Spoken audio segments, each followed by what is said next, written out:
예, 오늘 시편은 시편 60편입니다.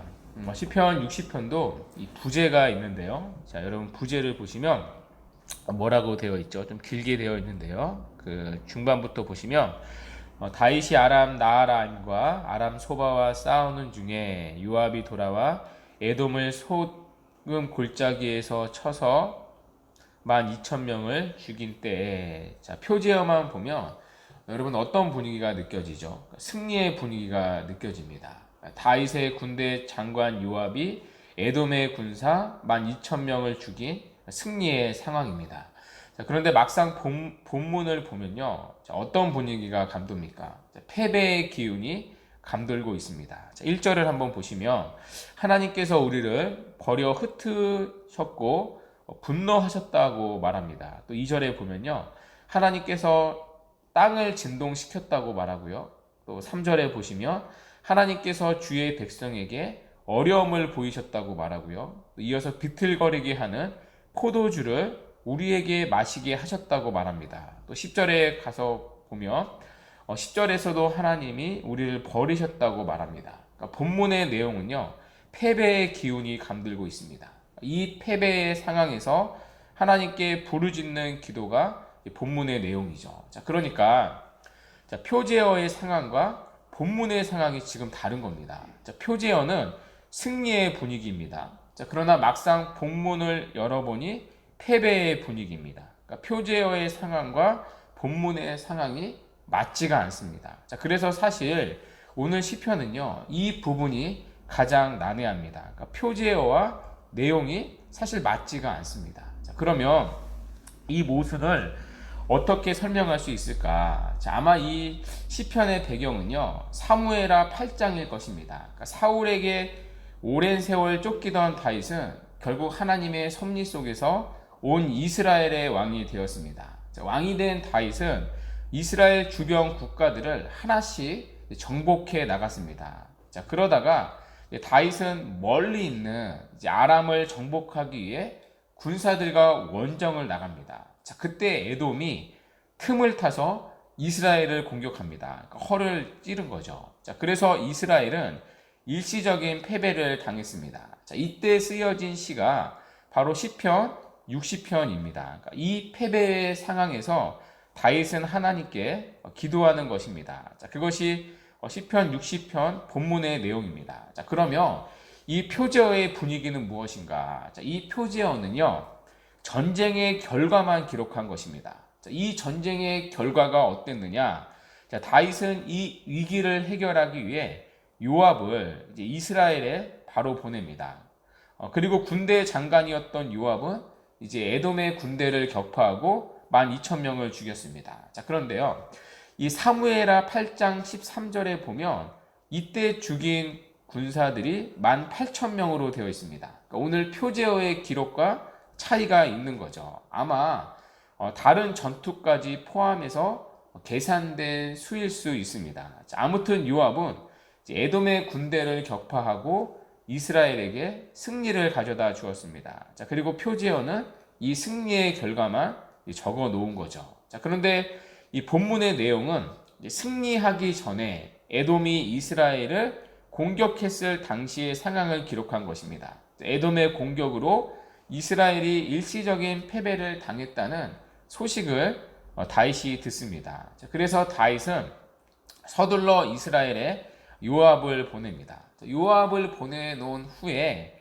다윗은 초조한 마음으로 하나님의 승리를 구했던 것입니다. 이것이 오늘 시편 60편 본문의 상황입니다. 자, 먼저 이런 상황을 이해하시고 1절을 한번 보십시오. 하나님이여 주께서 우리를 버려 흩으셨고 분노하셨사오나 지금은 우리를 회복시키소서. 자, 다윗은요, 하나님이 이스라엘을 버렸다고 느낍니다. 자신들을 버리셔서 에돔의 침입으로 우리를 흩으셨다고 말합니다. 자, 그리고 우리를 버리고 흩으신 이유는 하나님이 우리에게 진노하셨기 때문이라고 말합니다. 자, 물론 하나님이 왜 진노하셨는지 다윗은 모릅니다. 자, 그러나 그 가운데서도 다윗은 하나님께 회복을 구합니다.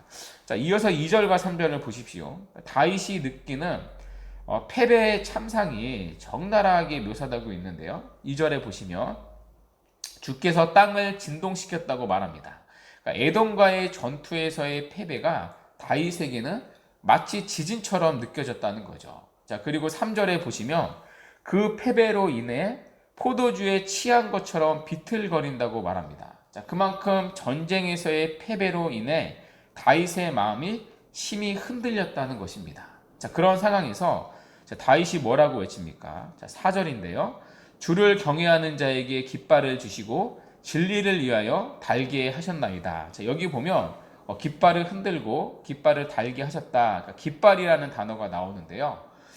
깃발이 상징하는 건 두 가지 의미가 있습니다. 그러니까 전쟁에서 승리했을 때 깃발을 흔듭니다.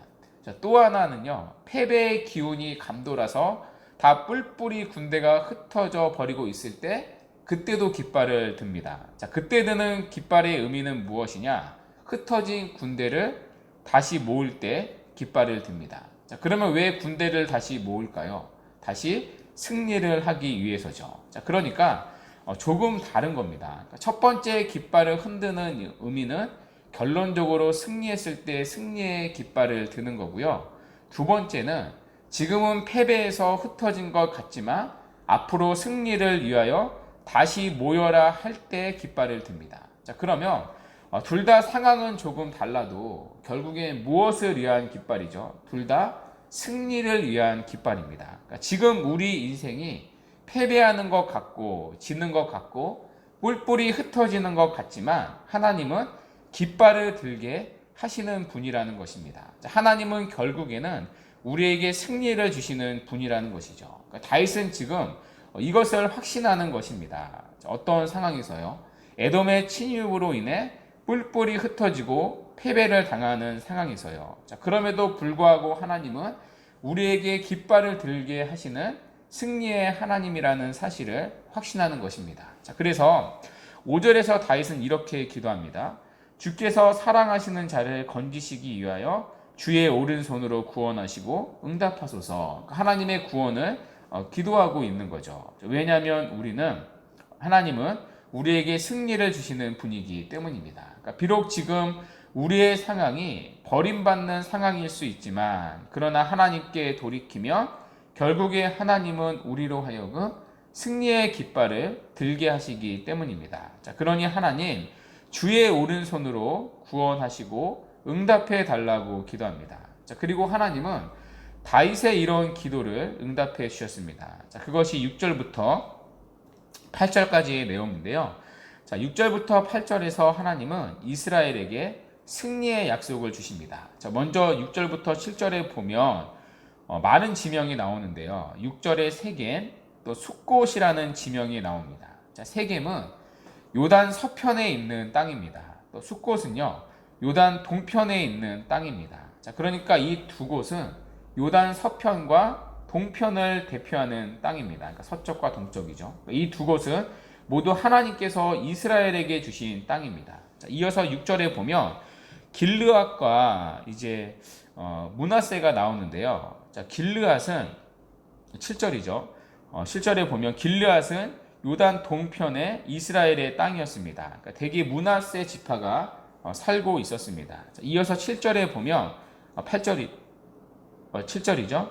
에브라임과 유다 지파가 나오는데요. 에브라임 지파는 북왕국 이스라엘의 대표 지파입니다. 유다 지파는 아시다시피 남왕국의 대표 지파였죠. 자, 그러니까 지금까지 언급된 지명들은요, 이스라엘의 동서남북 땅을 가리키는 것입니다. 자, 그런데 이스라엘 동서남북 모든 땅이 내 것, 하나님의 것이라고 말합니다. 자, 이스라엘의 동서남북 모든 땅이 이방 나라의 땅이 아니라 하나님의 땅이라는 것입니다. 자, 그러니 어떤 이방 나라들도 하나님의 땅인 이스라엘을 건드릴 수 없다는 것입니다. 자, 특별히 7절에 보시면 에브라임을 내 머리에 투구라고 말합니다. 자, 이 말은요, 에브라임이 가진 강력한 군사력으로 이스라엘을 방어하겠다는 뜻입니다. 자, 이어서 유다는 나의 규라는 말은요, 하나님의 왕권이 유다를 통해 이어진다는 말씀입니다. 자, 이어서 8절에 보시면 모압과 에돔과 블레셋이 나오는데요. 이 나라들은 모두 이스라엘의 주변국들입니다. 자, 그런데 8절의 표현들이 참 재미가 있습니다. 자, 모압은 나의 목욕탕이라고 말합니다. 자, 목욕탕은 이 발 씻는 통입니다. 그러니까 모압은 종 노릇하는 민족이 된다는 뜻입니다. 자, 이어서 에돔에는요, 나의 신발을 던진다고 하십니다. 신발을 던진다는 말은요, 주인이 종에게 하는 행동입니다. 그러니까 집으로 돌아온 주인이 종에게 신발을 확 던집니다. 왜 던지죠? 그러니까 신발을 닦으라고 던집니다. 에돔은 나의 신발을 닦는 하찮은 종이라는 말입니다. 자, 그런데 이 에돔이 누구예요? 오늘 이 시편에서 이스라엘을 뒤에서 침입한 나라입니다. 그러니까 다윗이 아람을 정복하러 나갔을 때 그때 이스라엘을 침입해서 이스라엘에게 패배를 안겨준 나라입니다. 자, 그런 에돔을 하나님께서 비천하게 하신다는 말씀입니다. 그러니까 하나님이 오늘 이 다윗의 간구를 들으시고 응답을 하신다는 것이죠. 자, 이 하나님의 승리의 약속을 들은 다윗은 확신에 찼을 것입니다. 자, 그래서 다윗은요, 이 하나님의 구원을 확신하는 속에서 다시 한번 구원을 호소하며 이 시를 마칩니다. 자, 그것이 9절부터 12절까지의 내용인데요. 자, 9절에 누가 나를 이끌어 견고한 성에 들이며 누가 나를 에돔에 인도할까? 자, 에돔은요, 지형적으로 견고한 성이라는 말입니다. 자, 그러니 하나님이 함께 하시지 않으시면 에돔을 칠 수가 없다는 것이죠. 자, 그래서 다윗은 하나님께 다시 한번 간절히 도움을 구합니다. 10절에 하나님이여 주께서 우리 군대와 함께 나아가지 아니하시나이다. 자, 하나님의 도움만이 절실하다는 거죠. 자, 그러면서 다윗은 사람의 구원은 헛되다고 말합니다. 왜냐하면 11절에 하나님만이 우리의 대적을 밟으실 수 있기 때문입니다. 하나님만이 우리에게 승리를 안겨다 주시는 분이기 때문입니다. 자, 그러니 그 승리를 주실 하나님을 의지하고 용감하게 행한다고 다윗은 고백하며 12절에서 이 시를 마칩니다. 자, 이렇게 우리가 시편 60편을 살펴봤는데요. 특별히 이 시는 다윗이 전쟁에서 패배를 겪었을 때 쓴 시입니다. 자, 우리도 살면서 이런 실패와 패배를 겪을 때가 있습니다.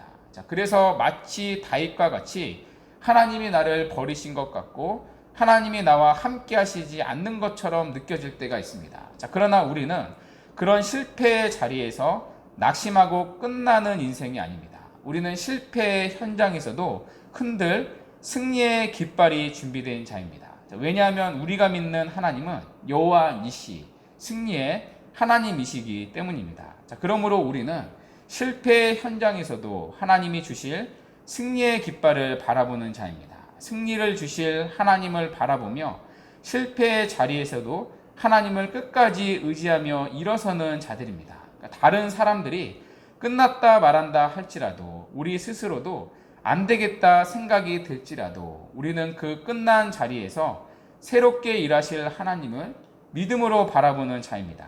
늘 우리는요, 응답받는 곳에서만 하나님이 살아계신 것처럼 느낍니다. 자, 그러나 우리가 패배하는 자리에서도 하나님은 살아계시고 하나님은 여전히 오늘도 통치하신다. 그런 믿음을 가지고 패배의 자리에서도 하나님을 신뢰하며 나아가는 삶, 이게 바로 신자의 삶입니다. 내가 실패한 상황에서도 하나님은 실패하지 않으시며 내가 패배한 상황에서도 하나님은 지시는 분이 아니시며 오히려 하나님은 모든 상황을 다스리시고 우리에게 승리를 주시는 분이기 때문입니다. 자, 그러므로 오늘 하루 실패와 패배의 자리에 있다 할지라도 하나님의 승리의 깃발을 바라보는 은혜가 있기를 바랍니다. 그래서 다윗과 같이 넘어진 실패의 자리에서 지금은 우리를 회복시키시소서라는 기도를 통하여서 그 하나님을 믿음으로 실패의 자리에서 하나님을 의지하고 믿음으로 용감하게 살아가는 이 은혜가 우리 모두에게 있기를 간절히 바랍니다. 아멘. 이 시간 우리 말씀